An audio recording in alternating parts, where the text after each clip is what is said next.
Dans l'exercice 6, page 312, nous allons calculer la pression d'un gaz parfait. On connaît son volume molaire et on a un certain nombre d'informations en dessous, à savoir l'équation d'état des gaz parfaits, la constante R des gaz parfaits et la conversion de température entre Kelvin et degrés Celsius. Nous allons partir sur l'équation des gaz parfaits, justement, le PV est égal à nRT, vu qu'on veut calculer une pression, on l'a dans cette expression.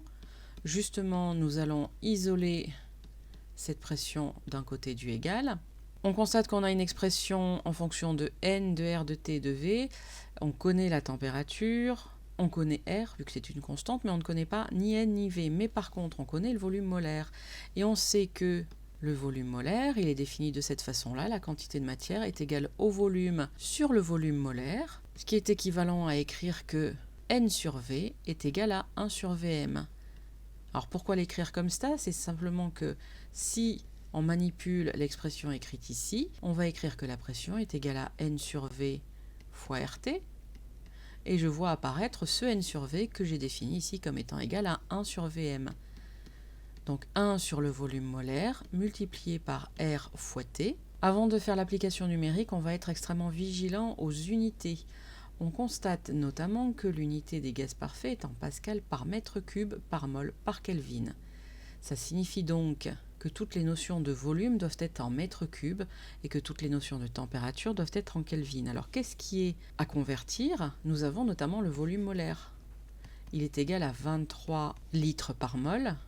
Il faut qu'on le convertisse en mètre cube mol moins 1. Comment faire ça? Eh bien, il faut connaître la conversion. On sait que 1 mètre cube, c'est 10 puissance 3 litres. 1 mètre cube, c'est 1000 litres. Donc 1 litre, c'est 10 moins 3 mètres cubes. Il faut donc multiplier le volume molaire par 10 puissance moins 3 pour obtenir un volume molaire, cette fois-ci en mètres cubes, mol moins 1. On va convertir maintenant nos 15 degrés Celsius en degrés Kelvin. On sait que la température en Kelvin, c'est égal à la température en degrés Celsius plus 273.